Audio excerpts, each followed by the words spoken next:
সুপ্রিয় দর্শক, খবর সংযোগের স্টুডিও থেকে আপনাদের স্বাগত জানাচ্ছি। আশা করছি সবাই ভালো আছেন, সুন্দর আছেন এবং সুস্থ আছেন। দর্শক, টি-20 বিশ্বকাপ একদম সন্নিকটে আসছে। মাসের শুরু থেকেই এই আসর মাঠে গড়াচ্ছে। এইবারের বিশ্বকাপ যুক্তরাষ্ট্র ও ওয়েস্ট ইন্ডিজে অনুষ্ঠিত হতে যাচ্ছে। আপনারা ইতিমধ্যেই জানেন, বাংলাদেশ ক্রিকেট টিম সহ বেশ কিছু দল আসলে ইতিমধ্যেই তারা যুক্তরাষ্ট্রে পৌঁছেছে। তো এই টি-20 বিশ্বকাপের বাংলাদেশের দলের পারফরমেন্স, ছন্দে থাকা না থাকা এবং দলের বিভিন্ন পর্যায়ে যারা খেলছেন তাদের সার্বিক বিষয়গুলো পর্যালোচনা করতে আজকে আমাদের সঙ্গে আছেন বিশিষ্ট ক্রীড়া বিশ্লেষক এবং senior sports journalist M Kaiser ভাই। ভাই, আপনাকে স্বাগত জানাচ্ছি। আশা করছি। ধন্যবাদ সূর্য। ভাইয়া, বাংলাদেশ দল তো এই মুহূর্তে আসলে যেহেতু 1 তারিখ থেকে বিশ্বকাপটা মাঠে গড়াচ্ছে, আমরা আসলে এখন যেহেতু প্রস্তুতি ম্যাচের পালা, আমরা সেইখান থেকে একটু যদি শুরু করি। গতকালকে দেখেছি যে বাংলাদেশ দল তারা প্র্যাকটিস করছে। তো এই যে প্রস্তুতি ম্যাচগুলো হবে, 5টি ম্যাচ হওয়ার কথা আছে, এই প্রস্তুতি ম্যাচগুলো আসলে কতটা কাজে লাগবে বাংলাদেশ দলের পারফরমেন্সের জন্য বিশ্বকাপে? ধন্যবাদ সূর্য। একটু কারেকশন করে দিচ্ছি, সেটি হলো যে প্রস্তুতি ম্যাচ ঠিক না। প্রস্তুতি ম্যাচ হবে বিশ্বকাপ শুরু হওয়ার আগে যে দুটো, সেটা হলো একটা ভারতের সাথে আর এবং একটা যুক্তরাষ্ট্রের সঙ্গে। তার আগে 21 মে থেকে 21 মে, 23 মে এবং 25 মে, এই 3 দিন আপনার একটা দ্বিপাক্ষিক সিরিজ হবে যুক্তরাষ্ট্রের সঙ্গে। তো সেটা প্রস্তুতি ম্যাচ না, সেটা ফুল ফ্লেজড আন্তর্জাতিক ম্যাচ। এবং সেই ম্যাচের জন্য বাংলাদেশ 21 তারিখে যে রাতের ম্যাচটি হবে এবং বাংলাদেশ সময় রাত 9টায় ম্যাচটি শুরু হবে। সেই ম্যাচটিতে বাংলাদেশ দলের জন্য কিন্তু প্রস্তুতি ঠিকমতো হবে বলা যাবে না, সেটাকে বলতে হবে অবশ্যই ইন্টারন্যাশনাল ম্যাচ। এবং ইন্টারন্যাশনাল ম্যাচ যেহেতু, সেই কারণে সেইভাবে কিন্তু বাংলাদেশ প্রস্তুতিটা নিয়েছে এবং চিন্তাভাবনা করে কিন্তু বাংলাদেশ দল গিয়েছে যে যুক্তরাষ্ট্রের সঙ্গে এই প্রথমবারের মতো তারা দ্বিপাক্ষিক কোনো সিরিজ খেলতে নামছে। আপনি যদি শক্তিমত্তা, অভিজ্ঞতা বা অন্যান্য বিষয়গুলোকে যদি একটা অনুষঙ্গ হিসাবে ধরেন, তাহলে কিন্তু বাংলাদেশ অনেক অনেক দূর এগিয়ে রয়েছে আমেরিকার তুলনায়। কিন্তু আমেরিকার শক্তিটা যে জায়গায়, এই দলের শক্তিটা যে জায়গায়, সেটি হলো যে এই দলটি বাংলাদেশ দলের জন্য কিন্তু অচেনা, একদম অচেনা একটা প্রতিপক্ষের বিরুদ্ধে কিন্তু বাংলাদেশ খেলতে নামছে। তো আপনি প্রতিপক্ষ দুর্বল কি শক্তিশালী সেটা বিবেচনায় না এনে আপনাকে আনতে হবে যে সে অচেনা একটা দলের বিরুদ্ধে আপনি খেলতে নামছেন। আর নিশ্চিতভাবে যুক্তরাষ্ট্রের জন্য কিন্তু এই সিরিজটা অনেক গুরুত্বপূর্ণ। কোন অর্থে? কারণ তারা জানে যে তাদের দেশের মাটিতে আপনার টি-20 সিরিজটা শুরু হচ্ছে এবং তারা খেলতে নামছে বাংলাদেশ দলের বিরুদ্ধে। যে বাংলাদেশ দল আপনার এখন পর্যন্ত টি-20 যতগুলা বিশ্বকাপ হয়েছে, সবগুলা বিশ্বকাপে বাংলাদেশ দল অংশ নিয়েছে। 2007 সাল থেকে এখন পর্যন্ত এটি নবম আসর। এই নবম আসর পর্যন্ত বাংলাদেশ সবগুলো টি-20 মধ্যে অংশ নিয়েছে এবং যুক্তরাষ্ট্রের জন্য এটা অভিষেক একটা বিশ্বকাপ। তো তাদের জন্য প্রথম বিশ্বকাপ, বাংলাদেশের জন্য নবম বিশ্বকাপ। সেই হিসাবে তারা জানে যে শক্তিমত্তা, অভিজ্ঞতা এবং অন্যান্য দিক থেকে বাংলাদেশ দল অনেক এগিয়ে রয়েছে, কিন্তু নিজেদেরকে প্রমাণ করার একটা তাগিদ যুক্তরাষ্ট্রের সামনে রয়েছে। তারা জানে যে তারা যদি বিশ্বকাপ শুরুর আগে এই দ্বিপাক্ষিক সিরিজে একটা ভালো ফলাফল করতে পারে, আমি সিরিজ কী হবে সেই বিষয়ে যাচ্ছি না, একটা ভালো ক্রিকেট যদি তারা উপহার দিতে পারে, তাহলে ইন্টারন্যাশনাল ক্রিকেটে বা আন্তর্জাতিক পরিমণ্ডলে, বিশ্ব পরিমণ্ডলে নিজেদেরকে একটা প্রমাণ করার বা নিজেদেরকে একটা চেনানোর, স্বীকৃতি আদায় করে নেওয়ার একটা সুযোগ তাদের সামনে থাকছে। সো আমার কাছে মনে হচ্ছে যে যুক্তরাষ্ট্র সেই সুযোগটা নেওয়ার জন্য এই 3 সিরিজে যথেষ্ট চেষ্টাটুকু করবে। এবং আপনি যুক্তরাষ্ট্রের যে দলটা দেখেছেন, সেই দলটার মধ্যে দেখবেন যে এখানে এটাকে বলা যেতে পারে যে মাল্টি ন্যাশনাল দল। এখানে দেখবেন আপনি যে অনেক ন্যাশনালিটির অনেকে রয়েছে। আপনি সংযুক্ত আরব আমিরাতের খেলোয়াড় রয়েছেন, এখানে আপনার ভারতীয় উপমহাদেশের খেলোয়াড় রয়েছেন, ভারতীয় বংশোদ্ভূত কয়েকজন রয়েছেন, পাকিস্তানিও একজন রয়েছেন এবং নিউজিল্যান্ডেরও একজন রয়েছেন, যার নাম কোরে অ্যান্ডারসন। এবং তিনি কিন্তু নিউজিল্যান্ডের হয়ে টেস্ট খেলেছেন, ওয়ানডে খেলেছেন, টি-20ও খেলেছেন। এবং খুব আশ্চর্য মজার বিষয়টা হলো যে এই কোরে অ্যান্ডারসন কিন্তু বাংলাদেশের বিরুদ্ধেও কিন্তু নিউজিল্যান্ডের হয়ে খেলেছেন এবং ভালো পারফরমেন্সও করেছেন।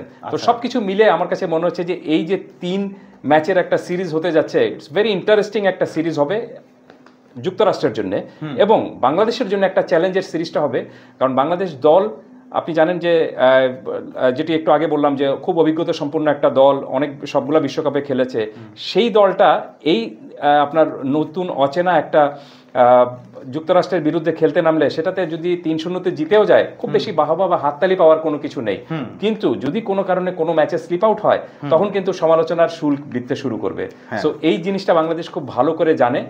আরেকটা বিষয় যোগ করি, সেটি হলো যে এই বিশ্বকাপে খেলতে যাওয়ার আগে বাংলাদেশ দল জিম্বাবুয়ের সাথে 5 ম্যাচের একটা সিরিজ খেলেছিল, টি-20 সিরিজ খেলেছিল। আমরা সেখানে খুব কনভিন্সিংলি জিতেছি, 4-1 জিতেছি। শেষ ম্যাচটা জিম্বাবুয়ে জিতে নিয়েছে। কিন্তু যে 3টা ম্যাচ আমরা শুরুর দিকে জিতেছিলাম, সেই 3টা ম্যাচে তেমন কোনো প্রতিযোগিতা বা প্রতিদ্বন্দ্বিতা হয়নি, যাকে বলে যে ওয়ান সাইডেড অ্যাফেয়ার্সের মতো একদম একতরফাভাবে সেই 3টা ম্যাচ আমরা জিতেছিলাম।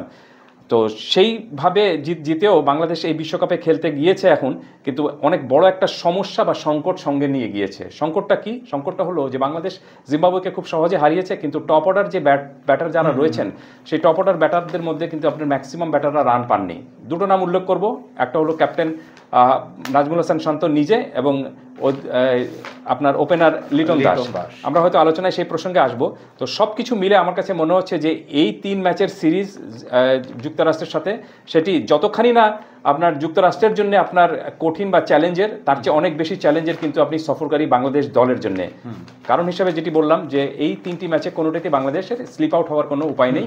তবে আমি সবসময় একটা জিনিস বিশ্বাস করি, সেটি হলো যে যখন যেখানে সমস্যা থাকবে সেখান থেকে আপনাকে সমাধানটা যদি আপনি খুঁজে নিতে পারেন, তাহলে সেটা খুবই স্মার্ট একটা উপায় হবে। যেমন যেটি বলছিলাম যে বাংলাদেশ দলের টপ অর্ডার ব্যাটসম্যানরা জিম্বাবুয়ের বিরুদ্ধে সিরিজে জিতেছিল, কিন্তু টপ অর্ডার ব্যাটসম্যানরা রান পাননি। তাদের সামনে কিন্তু এই সিরিজটা একটা রান পাওয়ার একটা সুযোগ রয়েছে, নিজেদের প্রুফ করার এবং নিজেদের ফর্মে ফিরে আসার একটা বিষয়টা রয়েছে। সো তারা যদি এই 3 ম্যাচে ভালো পারফর্ম করতে পারেন, ফর্মে ফিরে আসতে পারেন, তাহলে আপনি দেখবেন যে যে সমস্যা বা সংকটের কথা বলা হচ্ছে যে বাংলাদেশ দলের এখন রয়েছে, সেটা অনেকখানি কেটে যাবে। সেই অর্থে বলা যেতে পারে যে মূল মঞ্চে, বিশ্বকাপের মূল মঞ্চে, যেটা 8 জুনে শুরু হবে প্রথম ম্যাচ আমাদের শ্রীলঙ্কার সাথে, তার আগে বাংলাদেশ দল আরও 2টো প্রস্তুতি ম্যাচ খেলবে, একটা খেলবে ভারতের সাথে এবং একটা খেলবে এই যুক্তরাষ্ট্রের সঙ্গে। সব কিছু মিলে সেই ম্যাচের আগে বাংলাদেশ দল একটা বড় ধরনের একটা আত্মবিশ্বাস পাবে, যদি টপ অর্ডার ব্যাটসম্যানরা 21 মে থেকে যে 3টি দ্বিপাক্ষিক সিরিজ শুরু হচ্ছে, এই দ্বিপাক্ষিক সিরিজে যদি তারা ফর্মে ফিরে আসতে পারেন। সো সব কিছু মিলে আমার কাছে মনে হচ্ছে যে এই সিরিজের সবার চোখটা থাকবে অন্তত, আমি একটু স্পেসিফিক করে বলি, একজন ব্যাটসম্যানের দিকে, লিটন দাস। কারণ তিনি top order batsman, opener batsman, এবং এরকম অফ ফর্মে থাকা একজন ব্যাটসম্যানকে কেন বাংলাদেশ বিশ্বকাপে খেলতে নিয়ে গিয়েছে, অনেক ধরনের সমালোচনা উঠেছিল। তো সেই সমালোচনার জবাব দেওয়ার একটা সুযোগ লিটন দাসের সামনে রয়েছে, এবং নিজের আত্মবিশ্বাস বাড়িয়ে নেওয়ার একটা সুযোগও তার সামনে রয়েছে। এবং আমি লিটন দাসকে যেরকমভাবে চিনি, তিনি কিন্তু ধরুন আপনি পেছনের লম্বা সময় ধরে একটু অফ ফর্মে রয়েছেন, কিন্তু আমার কাছে মনে হচ্ছে যে তার ফর্মে ফিরে আসার জন্য এই 3টি ম্যাচ খুবই গুরুত্বপূর্ণ একটা বিষয় হবে, এবং লিটন দাস এই 3 ম্যাচেই বড় কিছু একটা করবেন। আচ্ছা, আমরা আসলে বিশ্বকাপে যাওয়ার আগে এই সিরিজটা নিয়ে আমার একটা প্রশ্ন ছিল। সেই ব্যাপারটা হলো এরকম, আমরা আমাদের নিজেদের গ্রাউন্ডেই দেখলাম যে জিম্বাবুয়ের সাথে যে সিরিজটাই হলো, সেটায় শেষ ম্যাচটা আসলে আমাদের হাত থেকে ফসকে গেল, যেহেতু আমাদের এখানে আমাদের হোম গ্রাউন্ডে খেলা ছিল, এবং সার্বিক ব্যাপার সব কিছুই আসলে আমাদের বাংলাদেশ টিমের পালেই হাওয়াটা ছিল, কিন্তু তবুও আমরা দেখলাম শেষ ম্যাচটা ফসকে গেল। সেখানে যেহেতু এইবার যুক্তরাষ্ট্রের সঙ্গে আমরা যে সিরিজটার কথা বলছি, যেটা শুরু হবে 21 তারিখ থেকে, সেইখানে যদি কোনো একটা ম্যাচে, যেহেতু যুক্তরাষ্ট্র নিজেদের হোম গ্রাউন্ডে খেলছে, কোনো একটা ম্যাচে যদি যুক্তরাষ্ট্র স্পার্ক করে, সেটিকে আসলে বাংলাদেশের জন্য আসলে কোনো বিব্রতকর পরিস্থিতি নিয়ে আসতে পারে কিনা?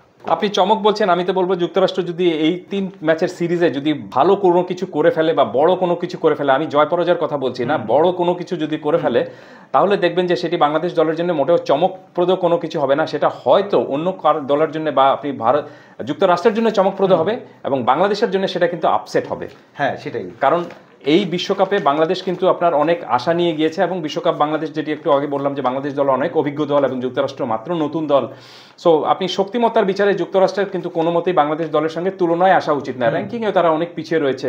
সব কিছু মিলে বাংলাদেশ দল এখানে যে 3 ম্যাচের সিরিজে 3-0-তে জেতা উচিত এবং ভালো ব্যবধানে জেতা উচিত, নিজেদের যে সমস্যাগুলো রয়েছে সেই সমস্যাগুলো এই সিরিজে কাটিয়ে নেওয়া উচিত, সেই দিক দিয়ে বাংলাদেশ দল খুব সম্ভবত চিন্তা করছে। আমার মনে হয় না যে বাংলাদেশ দল তেমন, মানে এই সিরিজটা তাদের জন্য খুবই কঠিন হবে এবং তারা এই সিরিজে জিততে পারবে না, এত দূরের বা এত অস্বস্তির কোনো চিন্তাভাবনা করছে।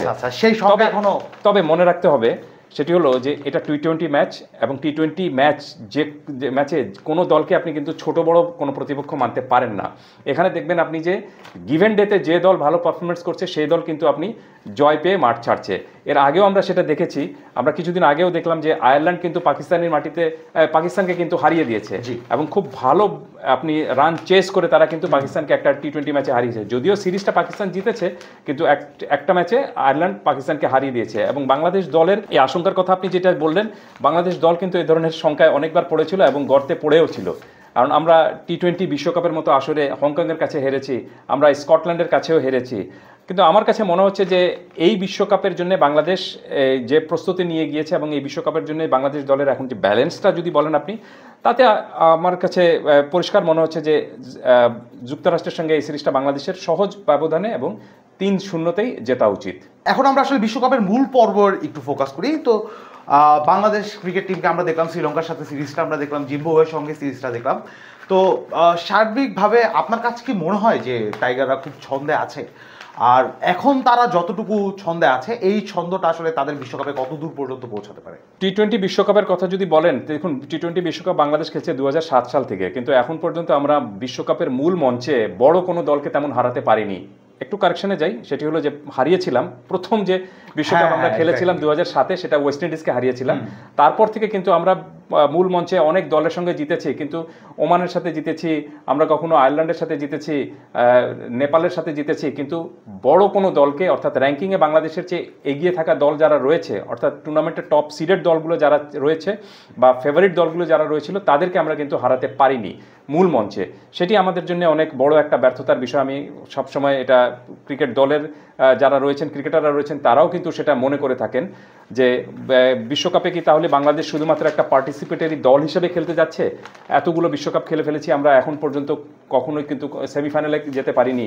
তো এটা তো ধরুন বাংলাদেশ দলের জন্য অনেক বড় একটা সেটব্যাক হিসেবে কিন্তু কাজ করছে। সেটা ক্রিকেট দলের যারা রয়েছেন তারাও কিন্তু জানেন। সাকিব আল হাসান এখন পর্যন্ত 2007 সাল থেকে সবগুলো টি-20 বিশ্বকাপে খেলেছেন, কিন্তু তার দল কখনোই সেমিফাইনালে খেলতে পারেনি। তিনিও কিন্তু আপনি কখনো বলতে পারেন না যে আমি বিগ কোনো ইভেন্টে ট্রফি আমার কাছে রয়েছে। মাহমুদুল্লাহ রিয়াদও তাই, প্রায় 8টি বিশ্বকাপে খেলেছেন, কিন্তু বড় কোনো তেমন সাফল্য নেই।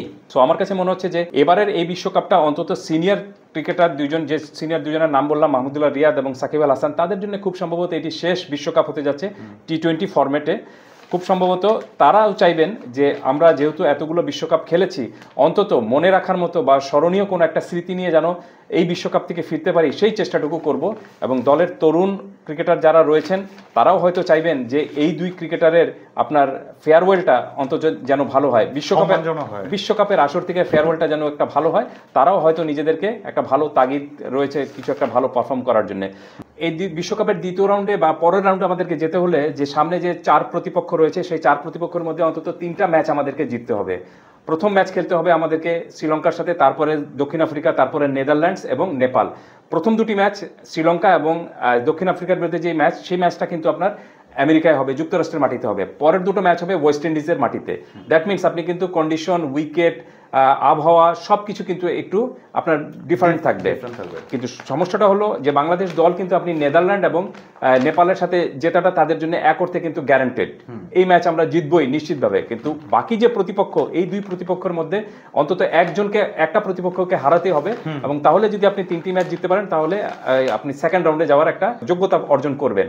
আচ্ছা, কিন্তু বিষয়টা হলো যে ওই দুই দলও কিন্তু আপনার যে তারাও সেকেন্ড রাউন্ডের লক্ষ্য নেই প্রাথমিকভাবে, রাইট। দক্ষিণ আফ্রিকা এবং শ্রীলঙ্কা যে দল, তারাও কিন্তু আপনি দ্বিতীয় রাউন্ডে যাওয়ার জন্যই এই বিশ্বকাপে খেলতে গিয়েছে। তারা শুধুমাত্র পার্টিসিপেটরি দল হিসেবে গিয়েছে তা কিন্তু না। সো সেই হিসাবে বাংলাদেশ দলের জন্য আমার কাছে মনে হচ্ছে যে সবচেয়ে চ্যালেঞ্জের বিষয়টা হবে প্রথম ম্যাচটা, 8 জুন যে ম্যাচটা প্রথম শ্রীলঙ্কার সাথে।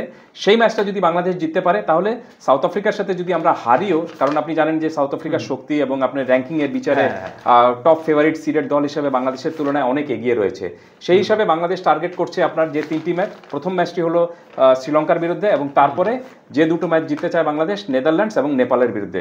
তো বিষয়টা হলো যে প্রথম ম্যাচটাই থাকবে বাংলাদেশ দলের জন্য সবচেয়ে বড় চ্যালেঞ্জের একটা বিষয় হবে। অর্থাৎ 8 জুনের এই ম্যাচে শ্রীলঙ্কাকে যদি বাংলাদেশ হারাতে পারে, তাহলে আপনি যেভাবে বললেন যে বাংলাদেশ কত দূর যেতে পারে, তাহলে বাংলাদেশ এই বিশ্বকাপের সামনে বাড়ার একটা সম্ভাবনার পথটুকু তৈরি হবে। আচ্ছা, আর যদি আপনি প্রথম ম্যাচটা বাংলাদেশ হেরে যায়, তাহলে পরবর্তী ম্যাচে কিন্তু আমাদের সাথে দক্ষিণ আফ্রিকার বিরুদ্ধে ম্যাচ, এবং দক্ষিণ আফ্রিকা অনেক বড় শক্তিশালী দল।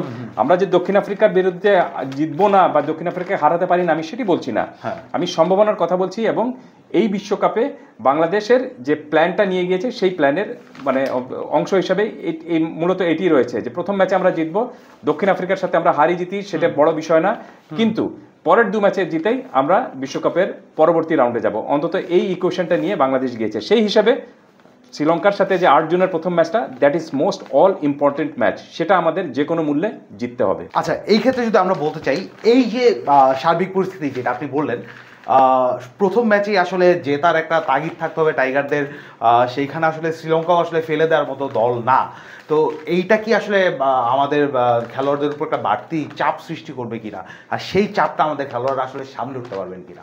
Well, pressure is the name of the game. আপনি ইন্টারন্যাশনাল ক্রিকেটে খেলতে নামছেন, সেখানে যদি চাপের মুখের কথা যদি বলেন, তাহলে তো আপনি সামনে বাড়তেই পারবেন না। চাপ তো থাকবে, ইন্টারন্যাশনাল ক্রিকেটে চাপ থাকবে না, এটা যে ক্রিকেটার বলেন সেই ক্রিকেটার আসলে মানে সত্যি কথা বলেন না। তারা হয়তো এড়িয়ে যাওয়ার জন্য এই কথাটুকু বলেন। ইন্টারন্যাশনাল ক্রিকেট কেন, পৃথিবীর যে কোনো কিছুতে আপনি যখনই সাফল্য পাওয়ার জন্য একটু তাগিদ দেখাবেন, তখন দেখবেন যে আপনি প্রতিপক্ষও তো সাফল্য পেতে চায়। তো সেখানে যখন আপনি খেলতে নামবেন, চাপ তো অবশ্যই থাকবে, কিন্তু বিষয়টা হলো যে হাউ ইউ হ্যান্ডেল ইট, আপনি চাপটাকে কিভাবে মোকাবেলা করছেন এবং চাপটা মোকাবেলা করে কিভাবে আপনি গিভেন ডেতে নিজের সেরা পারফরমেন্সটা দিতে পারছেন, সেটাই সবচেয়ে বড় বিষয়। আর তার চেয়েও বড় বিষয়টা হলো যে এই ধরনের পরিস্থিতি যে বাংলাদেশ প্রথম পড়েছে তা কিন্তু না। বাংলাদেশ এর আগেও, যেটি বললাম যে বাংলাদেশ খুবই অভিজ্ঞ একটা দল, এর আগেও বিশ্বকাপ খেলেছে, এবং যে তরুণ ক্রিকেটাররা বাংলাদেশের রয়েছেন তারা কিন্তু আপনার এই ধরনের বিগ ম্যাচে খেলার অভ্যস্ত। প্রায় 2-3 জন ক্রিকেটার বাদ বাকি সবার কিন্তু আপনার বিশ্বকাপে খেলার মতো অভিজ্ঞতা হয়ে গিয়েছে। এই যে গত বছর আমরা 2023-এ ভারতের মাটিতে 50 ওভারের বিশ্বকাপ খেলে আসলাম, সেই দলটির ম্যাক্সিমাম দল কিন্তু খেলতে যাচ্ছে এবার টি-20 বিশ্বকাপে।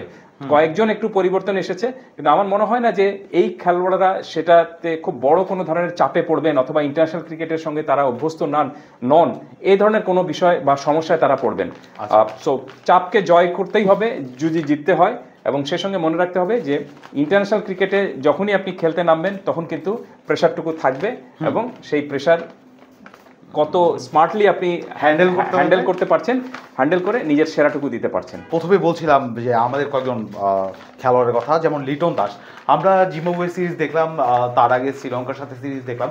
তো লিটনের ব্যাটে আসলে একদমই আমরা যা দেখেছি সর্বশেষ পর্যন্ত, যে লিটনের ব্যাটে আমরা আসলে রানের মুখ খুব কমই দেখেছি। তো লিটন কি এই বিশ্বকাপে আসলে নিজের অবস্থানটা দলে মানে আরও সুসংহত করতে পারবেন কিনা, এবং তিনি এই যে ছন্দটা নিজের ফিরিয়ে আনতে পারবেন কিনা, এই ব্যাপারে আপনি কি মনে করছেন? আরেকটা হলো, যদি এই ছন্দ লিটনের ব্যাটে না আসে, সেই ক্ষেত্রে কি দলে কোনো পরিবর্তন আসার সম্ভাবনা আছে কিনা? ওয়েল, আপনি লিটন দাস যে এই বিশ্বকাপে সুযোগ পেয়েছেন, সেক্ষেত্রে লিটন দাসকে কিছু সৌভাগ্যবান হিসেবে মানতেই পারেন, কারণ ইজ ভেরি লাকি গাই যে এরকম অফ ফর্মে থাকার পরও একজন ক্রিকেটারকে বাংলাদেশ দল সঙ্গে করে বিশ্বকাপের মতো বড় আসরে নিয়ে যাচ্ছে। কারণ তুর্য, আমি একটা জিনিস সবসময় বিশ্বাস করি, সেটি হলো যে ইন্টারন্যাশনাল ক্রিকেট কিন্তু আপনার ফর্মে ফেরার জায়গা না। ইন্টারন্যাশনাল ক্রিকেট হলো যে আপনি ফর্মে থাকবেন, সেখানে আপনাকে বেস্ট পারফরমেন্সটা করে দলকে জিতে নিয়ে আসবেন। কিন্তু লিটন দাস কিন্তু গত কয়েকটি সিরিজ ধরে এবং কয়েকটি টি-20 ম্যাচে বা আপনি সাদা বলের ক্রিকেটে খুব একটা ভালো ফর্মে তিনি নেই। এবং সর্বশেষ যেভাবে আপনি বললেন যে জিম্বাবুয়ের সাথে যে 5 ম্যাচ আমরা খেলেছিলাম, সেখানে শুরুর 3 ম্যাচে তিনি ছিলেন, সেই 3 ম্যাচ বাংলাদেশ জিতেছে, কিন্তু লিটন দাসের পারফরমেন্স মোটেও ভালো না। তার চেয়েও বড় বিষয়টা হলো যে শেষ ম্যাচে তিনি যে কায়দায় আউট হয়েছিলেন, তাতে দেখে মনে হচ্ছে যে খুব দ্রুত কিভাবে আউট হওয়া যায় সেই অভ্যাসটুকু তিনি করছেন। তো সবকিছু মিলে ব্যাটে রান নেই, আউট হওয়ার ধরনটা খারাপ, ফর্মে ফিরতে পারছেন না, চারিদিক থেকে সমালোচনা উঠছে। সার্বিক পরিস্থিতিতে লিটনের পক্ষে কিন্তু কোনো মতেই ভালো কিছু একটা ছিল না। তারপরেও তাকে টিম ম্যানেজমেন্ট দলে নিয়েছে এবং নির্বাচকরা তার উপর আস্থাটুকু রেখেছেন। আমার মনে হচ্ছে যে এখন আস্থার প্রতিদান দেওয়ার সময়টুকু তার। আপনি this is his last chances, এইটাই আপনি বলতে পারেন। কারণ এরকম অফ ফর্মে থাকার পরও যখন আপনাকে দল সঙ্গে করে নিয়ে যাবে, দ্যাট মিনস আপনার উপর ভরসা একটা আছে দলের, কিন্তু সেই ভরসার প্রতিদানটা আপনার দেওয়ার এখন সুযোগ। সো আমার কাছে মনে হচ্ছে যে সেই প্রতিদানটা দেওয়ার সুযোগটা লিটন দাসের সামনে, এই যে যুক্তরাষ্ট্রের সাথে যে আমাদের 3 ম্যাচের সিরিজ রয়েছে, সেই 3 ম্যাচের শুরুর প্রথম ম্যাচ থেকেই সেই আস্থার প্রতিদানটা লিটন যদি দিতে পারেন, তাহলে দেখবেন যে টিম ম্যানেজমেন্ট এবং নির্বাচকরা তাকে যে যুক্তিতে দলের সঙ্গে রেখেছিলেন, সেই যুক্তিতে তারা কিন্তু বলবেন যে ইয়েস, আমরা সঠিক ছিলাম, এবং সেটা প্রমাণ করার দায়টা কিন্তু এককভাবে লিটন দাসের। সো তারপরে আমি বলবো যে আমি লিটন দাসকে লম্বা সময় ধরে 2015 সাল থেকে দেখে আসছি, এ ধরনের অফ ফর্মে তিনি এর আগেও ছিলেন, সেটা কাটিয়ে ওঠার ক্ষমতা, যোগ্যতা তার মধ্যে রয়েছে। Is a no doubt, he is a real match winner. কিন্তু যেদিন তিনি খেলেন সেদিন ধরুন আপনি বাদবাকিদেরকে আর তেমন ভাবে খেলতে হয় না, বাদবাকিদেরকে তখন ধরুন আপনার যা শুধুমাত্র তাকে সঙ্গ দিতে হয়। তো আমরা আশা করছি যে মূল পর্বে যাওয়ার আগে লিটন দাসের ব্যাট যদি সেরকম ভাবে যুক্তরাষ্ট্রের বিরুদ্ধে যে 3 ম্যাচ রয়েছে সেই 3 ম্যাচে যদি ভালোভাবে হাসতে পারে, তাহলে দেখবেন যে বিশ্বকাপে আমরা কিন্তু মূল মঞ্চে খুব সম্ভবত হাসি দিয়ে শুরু করতে পারবো। এইবার আমরা দেখতে পাচ্ছি যে নাজমুল হোসেন শান্ত এবার আমাদের অধিনায়ক, তিনি প্রথমবারের মতো ওয়ার্ল্ড কাপের মতো বড় আসরে আসলে নেতৃত্ব দিচ্ছেন দলকে।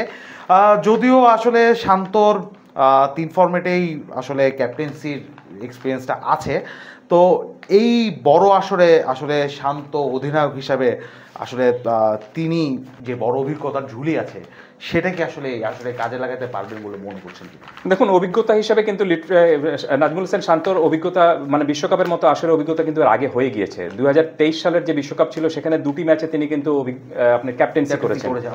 সাকিব আল হাসান ভারতে যেটি হয়েছিল, সাকিব আল হাসান সেখানে ইনজুরিতে পড়েছিলেন, অসুস্থ ছিলেন, এবং এই কারণে আপনি ভারত এবং অস্ট্রেলিয়ার বিরুদ্ধে 2 ম্যাচে কিন্তু ফুল ফ্লেজের অধিনায়কত্ব করেছিলেন নাজমুল হোসেন শান্ত। যদিও সেই 2 ম্যাচে বাংলাদেশ হেরেছে, খুব কনভিনসিংলি হেরেছে, কিন্তু নাজমুল হোসেন শান্তর অধিনায়কত্ব কিন্তু বেশ ভালো প্রশংসিত হয়েছে। আর অধিনায়কত্ব তার জন্য নতুন কোনো কিছু না।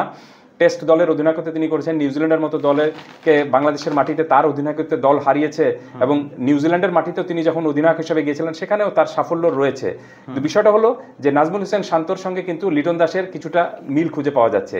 দুজনের, লিটন দাসের মতে নাজমুল হোসেন শান্তর ব্যাটেও কিন্তু সাম্প্রতিক সময় রান নেই, আর অধিনায়কের ব্যাটে যখন রান থাকবে না বা অধিনায়ক যখন আপনি একটু ফর্মে থাকবেন না, তখন সেটা কিন্তু নিশ্চিতভাবে দলের উপর এক ধরনের প্রভাবটুকু পড়বেই।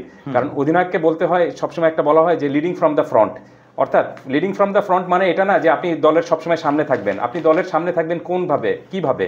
পারফরমেন্স দিয়ে।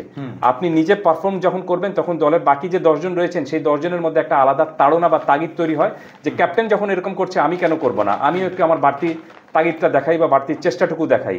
তো এটা করতে হলে ক্যাপ্টেনকে প্রথমে আপনাকে ভালো আপনার পারফরমেন্স দেখাতে হবে এবং লিড করতে হবে। যুক্তরাষ্ট্রের সাথে যে ম্যাচটা রয়েছে সেই ম্যাচে তিনি যদি এটা করতে পারেন তাহলে তার জন্য একটা ভালো পরীক্ষার বিষয়টা হয়ে যাবে। আর অধিনায়কত্ব যদি আপনি বলেন, তিনি আবাহনীর অধিনায়কত্ব করেছেন, এর আগে ঘরোয়া ক্রিকেটে অধিনায়কত্ব করেছিলেন বেশ লম্বা সময় ধরে, ইন্টারন্যাশনাল প্যানেরও তিনি ইন্টারন্যাশনাল সার্কিটেও তিনি ভালো অভিজ্ঞতা তার রয়েছে। সব কিছু মিলে আমার মধ্যে মনে হয় যে তার মধ্যে একটা ক্যাপ্টেন্সির যে নেক বা ক্যাপ্টেন্সির যে একটা ফ্লেয়ার থাকার বিষয় সেটা কিন্তু তার রয়েছে। বাট সেটা আরও ভালোভাবে দেখাবে বা আরও ভালো একটা গুণাবলী হিসাবে প্রমাণিত হবে যদি তিনি ব্যাটে রান করতে পারেন। কারণ তিনি যে পজিশনে রান করেন সেটা খুবই গুরুত্বপূর্ণ একটা জায়গা। তিনি ওয়ান ডাউন পজিশনে রান করেন, এবং ওয়ান ডাউন পজিশনের ব্যাটটার যখন আপনি ধারাবাহিকভাবে ব্যর্থ হবেন তখন সেটা কিন্তু দলের মধ্যে এক ধরনের বাজে প্রভাব অবশ্যই আসবে। আশা করছি লিটন দাসের মতো নাজমুল হোসেন শান্তেও তার ব্যাটে রান করার যে বিষয়টা সেটা যেন যুক্তরাষ্ট্রের বিরুদ্ধে প্রথম ম্যাচ থেকেই করতে পারেন। সর্বশেষ শ্রীলঙ্কার যে সঙ্গে যে সিরিজটা সেইটা আপনি খুব কাছ থেকে প্রত্যক্ষ করেছেন, জিম্বাবুয়ের সাথে সিরিজটাও আপনি কাছ থেকে প্রত্যক্ষ করেছেন, আশা করা হচ্ছে হয়তো ওয়ার্ল্ড কাপটাও আপনি খুব কাছ থেকে প্রত্যক্ষ করবেন। তো সার্বিকভাবে বা একদম সর্বশেষ যে খেলাগুলো এগুলি মোটামুটি আপনার দেখা, তো সেইখান থেকে যদি আমাদের একটু বলেন বর্তমানে আমাদের বাংলাদেশ টিম নিয়ে আসলে দুশ্চিন্তার জায়গাটা কোথায় আছে, আর এই দলের আসলে মূল শক্তির জায়গাটা কোথায় বলে আপনি মনে করছেন? দুশ্চিন্তার জায়গা তো ব্যাটিংয়ে, নিশ্চিতভাবে টপ অর্ডার ব্যাটিংয়ে। এবং আপনি যে জানেন যে আপনি টি-20 ম্যাচ কিন্তু 20 ওভারের ম্যাচ, ইন স্প্যান ম্যাচটা শেষ হয়ে যায়, এবং টি-20তে সবচেয়ে গুরুত্বপূর্ণ ব্যাটিংয়ের জায়গাটুকু হলো কিন্তু আপনার টপ ওপেনার এবং টপ অর্ডার ব্যাটসম্যান যারা রয়েছেন। প্রথম 6 ওভারটা মোস্ট ইম্পর্টেন্ট পাওয়ার প্লেতে, কারণ এখন দেখবেন যে আপনি টি-20 কিন্তু ইভলভ হয়েছে, অনেক ধরনের পরিবর্তন এসেছে, অনেক ধরনের চেঞ্জ এসেছে। আপনি আজ থেকে 7-8 বছর আগে যেভাবে যে টেন্ডেন্সি নিয়ে যে টি-20 খেলা হতো এখন সেটার মধ্যে কিন্তু একটা চেঞ্জ এসেছে। আপনি এখন পাওয়ার প্লেটাকে কিন্তু প্রচুর 36টা বল রয়েছে, এই 36টা বলে কিন্তু ম্যাক্সিমাম রান তোলার চেষ্টা করেন ব্যাটাররা। এর কারণটা হলো যে মাত্র 2 জন ফিল্ডার আপনার 30 গজের বাইরে থাকেন। সো ওপেন ফিল্ডে আপনি যদি তুলে খেলতে পারেন, ছক্কা 4 হাঁকাতে পারেন, তাহলে এই শুরুর যে এগিয়ে থাকার বিষয়টা সেটাতে আপনি এগিয়ে থাকবেন। এই পুঁজিটাই কিন্তু পরে ইন্স্যুরেন্স হিসেবে কাজ করে একটা সময়, সেটা কাজ করে। এবং তাতে হয় কি যে আপনি পরের যে ব্যাটসম্যান যারা নামেন, মিডল অর্ডার ব্যাটসম্যানদের কাজটুকু ইজি হয়ে যায়, তখন তাদেরকে ইনিংস বিল্ড আপটা করতে হয় না। তখন তারা যেটা করেন সেটা হলো যে ক্যারি অন করেন, এবং আপনি রানটাকে যদি 180 একটা টার্গেট থাকে সেটাকে আপনি 200 এর উপরে ক্রস করে নিয়ে যেতে পারেন। কিন্তু যদি আপনি পাওয়ার প্লেতেই যদি 3 উইকেট চলে যায় তখন কিন্তু আপনি মিডল অর্ডারে যে ব্যাটসম্যান থাকেন তাদেরকে ইনিংসটা বিল্ড আপ করতে হয়। রিবিল্ড করতে হয়, তখন আপনি দেখবেন যে ইনিংসটা আর বেশি সামনে বাড়ে না, অথবা তারা এক ধরনের আতঙ্কে থাকেন যে এখন তো আমরা ইনিংস রিবিল্ড করছি, এখন আমরাও যদি কোনো কারণে যদি এই স্লিপ করি কোনো কারণে যদি আমরা একটু তুলে খেলতে গিয়ে আউট হয়ে যাই, তখন কিন্তু দেখা যাবে যে ব্যাটসম্যানরাই থাকবেন না, এর ফলে দেখা যাবে যে 20 ওভারই খেলা যাবে না। সো এই আশঙ্কাটা তাদের মধ্যে থাকে। তো সেই আশঙ্কা তাদেরকে দূর করতে হলে টপ অর্ডার যে ব্যাটসম্যান যারা রয়েছেন তাদেরকে আপনার লম্বা সময় খেলতে হবে এবং শুরুটা তাদেরকে খুব ভালোভাবে এগিয়ে দিতে হবে। এখন দেখবেন যে আমি আইপিএল এর কথাই বলি, 36 বলে বা আপনি পাওয়ার প্লেতে কিন্তু আপনার আগে রান তোলার যদি 50 রান তুলতেন, আপনি 2 উইকেট থাকতো, তখন মনে করতেন যে গুড অ্যাচিভমেন্ট, কিন্তু এখন সেটাকে গুড অ্যাচিভমেন্ট না, এখন সেটাকে আপনার আন্ডার অ্যাচিভমেন্ট হিসেবে কিন্তু তুলনা করা হয়। আপনি এখন আইপিএল আমরা দেখেছি যে প্রথম 6 ওভারে আপনি 100+ রান হয়েছে কোনো উইকেট হারানো ছাড়া। সর্বশেষ রেকর্ডটা যেটা হয়েছে যে শুরুর 6 ওভারে 125 রান তুলেছে সানরাইজার্স হায়দ্রাবাদ। সো শুরুটা ইজ মোস্ট ইম্পর্টেন্ট থিং। আপনি শুরুর 6 ওভারটা যদি ভালো করে একটু ব্যাটিং করতে পারেন, তুলে নিতে পারেন, এবং যেখানে সবচেয়ে বড় কাজটুকু হলো টপ অর্ডার ব্যাটসম্যানদের, সেটা যদি আপনি করে নিতে পারেন তাহলে কিন্তু ম্যাচে অনেক দূর এগিয়ে থাকার একটা বিষয়টা থাকে। অর্থাৎ 100 মিটার স্প্রিন্ট যদি এটাকে চিন্তা করেন একটা ক্রিকেট ম্যাচকে, টেস্ট T20 ক্রিকেট ম্যাচকে, সেখানে যদি আপনি শুরুর 6 ওভারে এগিয়ে থাকেন তাহলে আপনি দেখবেন যে প্রথম 30 মিটার আপনি কিন্তু বাদবাকি প্রতিপক্ষের চেয়ে এগিয়ে রয়েছেন। এই এগিয়ে থাকাটা অনেক কাজে দেবে, কিন্তু এখানে যদি আপনি পিছিয়ে যান তাহলে কিন্তু প্রতিপক্ষ আপনার চেয়ে এগিয়ে যাবে। তাহলে আপনি কিন্তু আর সামনে দেখবেন যে আপনি আবার তাদেরকে রেসে হারাতে হলে আমাকে কিন্তু আবার নতুন করে শুরু করতে হবে। সো মোস্ট ইম্পর্টেন্ট থিং স্টার্টিংটা, এবং সেটা করতে হলে টপ অর্ডার ব্যাটার যারা রয়েছেন তাদেরকে ভালো স্কোর করতে হবে, বড় স্কোর করতে হবে। এবং আমার কাছে এখন পর্যন্ত মনে হচ্ছে যে আপনি যদি পেছনের 15 থেকে 20টা ম্যাচ বাংলাদেশের অ্যানালাইসিস করেন, সেখানে দেখবেন যে বাংলাদেশের সবচেয়ে বড় সমস্যার বিষয়টা হলো যে টপ অর্ডার ব্যাটসম্যানদের রানের না থাকাটা। আবারও আশা করছি যেন সেই সমস্যাটা বাংলাদেশ যেন যুক্তরাষ্ট্রের বিরুদ্ধে 3 ম্যাচ রয়েছে সেই 3 ম্যাচের মধ্যে কাটিয়ে উঠতে পারেন। আর শক্তির কথা যদি আপনি বলেন তাহলে আমি বলবো যে শক্তিটা হলো বাংলাদেশ দলের একজোট হয়ে খেলার যে একটা প্রবণতা। বাংলাদেশ দল যেদিন গিভেন ডেতে যে পারফর্ম করে সেদিন দেখবেন যে প্রায় সবাই ভালো পারফর্ম করে ফেলছেন এবং সবাই কিন্তু আপনার একটা আলাদা জোশের মধ্যে রয়েছেন। সো এই জিনিসটা একটা এই স্পার্কটা একটা প্রয়োজন, যে বাংলাদেশ দল যদি মনে করে যে তারা আজকের এই ম্যাচটা জিতবে এবং সেই স্পার্কটা যদি তারা পেয়ে যায় তাহলে সেদিন কিন্তু আপনি অস্ট্রেলিয়া কেন পৃথিবীর কোনো দল কিন্তু বাংলাদেশকে হারাতে পারবে না। এবং বাংলাদেশ দল যখনই আপনি বড় বা আপনার যে শক্তিশালী প্রতিপক্ষের বিরুদ্ধে জিতেছে সেখানে কিন্তু আপনি এই জিনিসটা দেখবেন যে দলের কেউ হয়তো শুরু করেছেন কিন্তু সেটা টেনে নিয়ে গেছেন বাদবাকিরা, এবং পুরো দলটা একটা স্পার্কল হয়ে খেলছে এবং পুরো দলটার মধ্যে একটা বিস্ফোরণ ঘটেছে, এবং বাদবাকি প্রতিপক্ষ তখন যেখানে যতই আপনার সমস্যা তৈরি করুক বা যতই ভালো বোলিং করুক সেটা কিন্তু উড়ে গিয়েছে। সো আমার কাছে মনে হচ্ছে যে বাংলাদেশ দল যেদিন টিম হিসাবে খেলতে পারবে সেটাই হলো বাংলাদেশ দলের সবচেয়ে বড় শক্তি। আর বাংলাদেশ দলের দুর্বলতা যেটা একটু আগে বললাম সেটা হলো যে টপ অর্ডার ব্যাটিং। সো আমরা এত বেশি সমালোচনা না থেকে একটু আশা করতে পারি যে বাংলাদেশ দল অন্তত তাদের সব সমস্যার সংকট বা সমস্যা নিয়ে যেগুলো রয়েছে সেই সমস্যাগুলো যুক্তরাষ্ট্রের সাথে 3টা ম্যাচে এবং তার পরবর্তীতে যে 2টো প্রস্তুতি ম্যাচ রয়েছে এখানে সব ধুয়ে মুছে সাফ করে তারপর কিন্তু বিশ্বকাপের আপনার মূল পর্বে খেলতে যাবে। কারণটা হলো যে হয়তো দল নিয়ে অনেক সমালোচনা হয়েছে, অনেক সমালোচনা হয়নি, সামান্য কিছু সমালোচনা যে 2-1টা জায়গায়, এবং সবচেয়ে বড় সমালোচনার বিষয়টা হলো যে আপনার সাইফুদ্দিনের না থাকাটা। তারপরে আমি মনে করি যে যেহেতু এটা দলটা হয়ে গিয়েছে এবং এই দলটা আমাদের দল, এই দলটা বাংলাদেশের দল, এই দলটা লাল সবুজের দল, আপনি দলের যারা খেলবেন তাদের সবাইকে আমাদেরকে কিন্তু এখন সাপোর্ট করতে হবে। তারা এই সাপোর্টটা তাদের প্রয়োজন। এখন আপনি পিছন থেকে সমালোচনা যদি কেউ করে যে অমুক নেই কেন, অমুক থাকলে আরো ভালো হতো, অমুক থাকলে বোধহয় আমরা এই ম্যাচটা জিততাম, সেই সময়টা এখন আর নেই। সেই সময়টা নেই, সেই সময় সেই অধ্যায় আমরা পেরিয়ে এসেছি। এখন আমাদেরকে লুক ফরওয়ার্ড, সামনে তাকাতে হবে এবং এই দলটাকে একদম পুরোপুরি প্রাণ ভরে মন থেকে কিন্তু সাপোর্টটা দিতে হবে। কারণটা হলো আপনার মনে রাখতে হবে যে এই দলটাই আপনাকে সাফল্য এনে দেবে। এই দলটা হয়তো হারে কিন্তু এই দলটাই কিন্তু আপনাকে জেতায়, এই দলটাই আপনাকে দুঃখ দেয়, আবার এই দলটাই কিন্তু আনন্দ দেয়। সো আমরা আশা করব যেন এই বিশ্বকাপে এই দলটাই আমাদের রিপ্রেজেন্ট করে। রাইট, আমরা আশা করব যে এই দলটা বাংলাদেশ দলের যে খেলতে গিয়েছে বিশ্বকাপে, এই দলটা যেন আমাদেরকে তুমুল আনন্দে ভরিয়ে দিতে পারে এবারের বিশ্বকাপে। সেই কারণে তাদের প্রতি আমরা প্রাণ ভরে সমর্থনটুকু করব। দর্শক, আমরাও আশা করব বাংলাদেশ ক্রিকেট দল যাতে এই বিশ্বকাপ T20 বিশ্বকাপে আসলে জাতির প্রত্যাশার জায়গাটি পূরণ করে এবং আমাদের একটি ভালো বিশ্বকাপ উপহার দেয়। দর্শক, আপনারা বিশ্বকাপের সার্বিক আপডেট পেতে আমাদের খবর সংযোগের ইউটিউব চ্যানেল, ফেসবুক পেজ এবং খবর সংযোগের যে ওয়েবসাইট আছে সেখানে চোখ রাখবেন এবং পরবর্তীতে আমরা আবার কোনো বিশ্লেষণ নিয়ে আসবো। আপনাকে অসংখ্য ধন্যবাদ। ধন্যবাদ আপনাকে এবং আমার যে শুভেচ্ছা রইল খবর সংযোগের জন্য।